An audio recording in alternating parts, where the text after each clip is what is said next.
Cette semaine, Apple a sorti un MacBook à 699 € et tout le monde applaudit. Enfin un Mac accessible, Apple pense enfin au petit budget, c'est presque gratuit à ce prix-là. Sauf que non, ce MacBook Neo à 699 €, c'est pas un cadeau. C'est une stratégie bien ficelée pour te faire dépenser plus. Et dans cette vidéo, je vais te montrer exactement comment Apple utilise la psychologie, la personnalisation et un système de manipulation qui est ultra sophistiqué pour te faire dépenser 2000, 3000 et parfois même plus de 8000 €.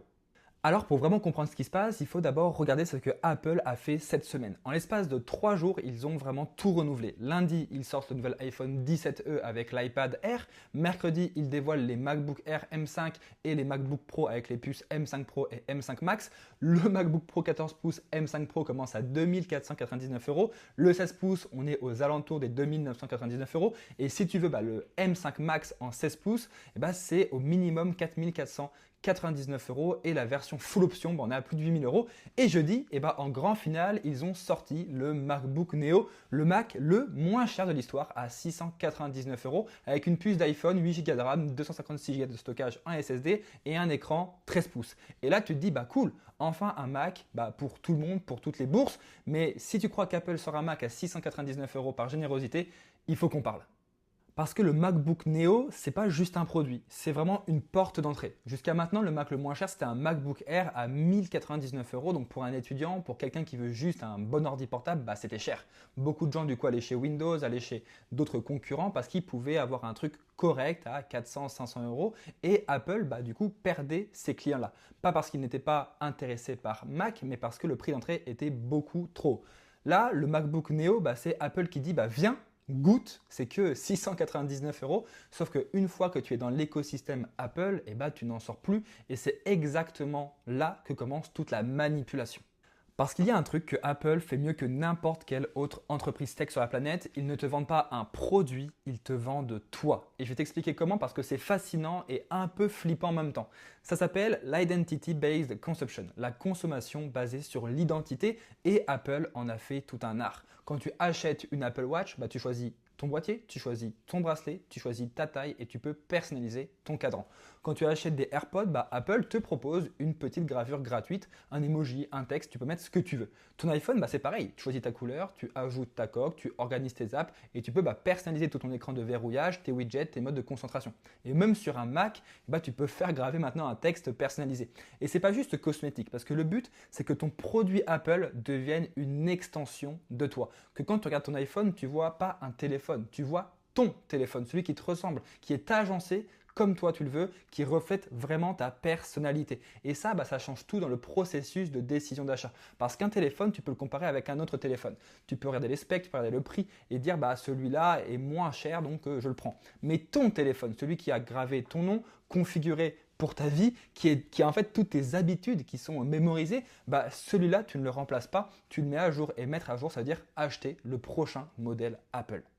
Mais c'est là que ça devient encore plus vicieux, parce qu'Apple ne se contente pas de personnaliser un seul produit. Non, il personnalise l'ensemble de l'écosystème. Et c'est une stratégie que quasiment personne ne copie, parce qu'elle est incroyablement difficile à répliquer. Écoute bien, quand tu as un iPhone et des AirPods, tes AirPods se connectent automatiquement quand tu les sors du boîtier. Du coup, tu passes d'un appareil à l'autre au final sans rien faire. Quand tu as une Apple Watch, elle adapte tes objectifs fitness en fonction de ton activité, ce que tu as mangé, etc.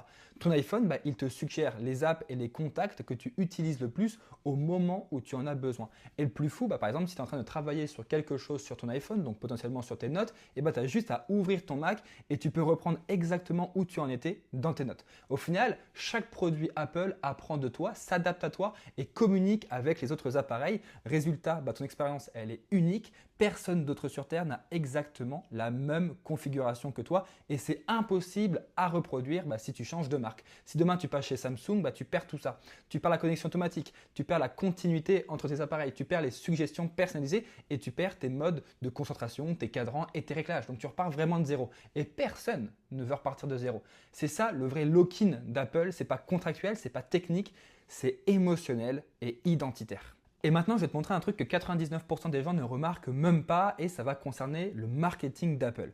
En fait, Apple fait tout pour te faire vivre une expérience personnalisée pour te mettre dans un bon état émotionnel afin de faciliter ton passage à l'action. Par exemple, sur son site, Apple a un quiz. Ça s'appelle « Quel Mac est fait pour toi ?» Tu réponds à quelques questions, tu donnes ton budget, tes habitudes, ce que tu fais avec ton ordi et à la fin, Apple te recommande le Mac qui est fait pour toi. Et toi, tu vas te dire, tiens, cool, un outil pratique qui va pouvoir m'aider à choisir, sauf que ce n'est pas un simple outil. C'est un véritable tunnel de vente déguisé en service client.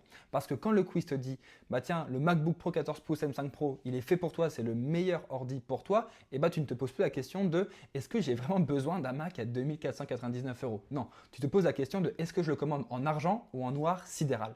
Et en fait, le quiz a tout simplement déplacé la décision. Tu n'es plus en train de décider si tu achètes, tu es en train de décider lequel tu achètes. Et ça, c'est un vrai coup de génie au niveau du marketing. Et c'est exactement le même principe qu'on utilise en marketing direct depuis des décennies. Le but, en fait, c'est de transformer une décision difficile, donc est-ce que je dépense 2500 €, en une décision qui est facile. Lequel des deux me va le mieux? Et Apple fait ça à une échelle de millions de personnes sans que personne ne s'en rende compte. Et ça ne s'arrête pas au quiz.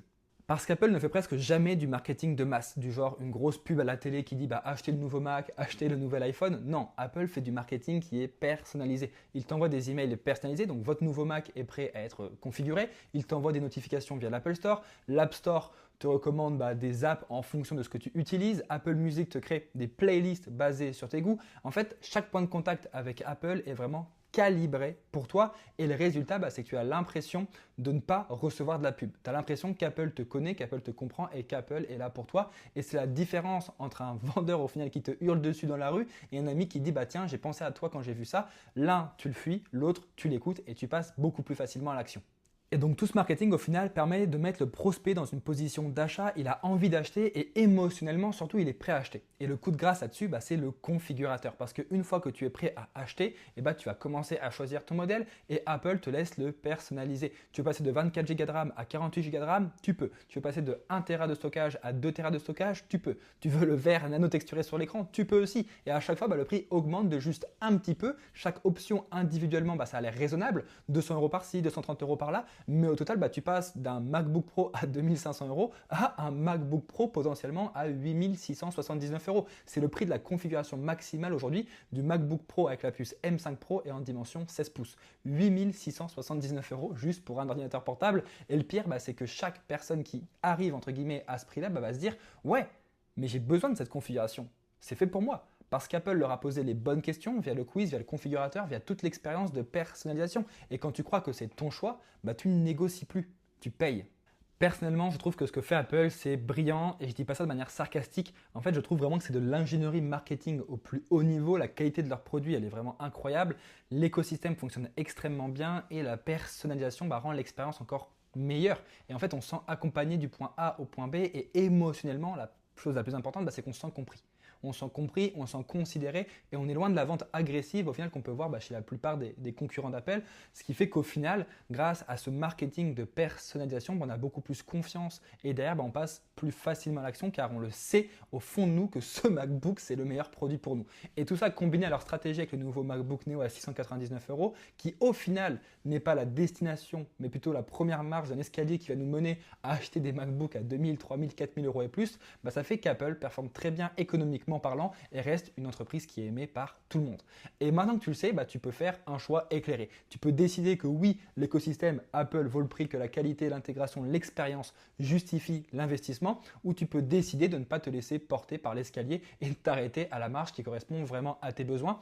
Dans les deux cas, au moins, maintenant tu sais comment le jeu fonctionne, tu sais leur stratégie marketing, etc. Et ça n'a pas de prix. Donc si cette vidéo t'a ouvert les yeux sur les stratégies marketing d'Apple et que tu l'as aimé, je te laisse mettre un pouce bleu. Abonne-toi, je décortique régulièrement les stratégies des plus grandes marques du monde pour que tu comprennes vraiment comment elles fonctionnent. J'ai fait Nike il n'y a pas longtemps, donc je pourrais te laisser aller voir la vidéo, ce sera le premier lien en description. Et sur ce, on se dit à la prochaine pour une toute nouvelle vidéo. Allez, ciao ciao!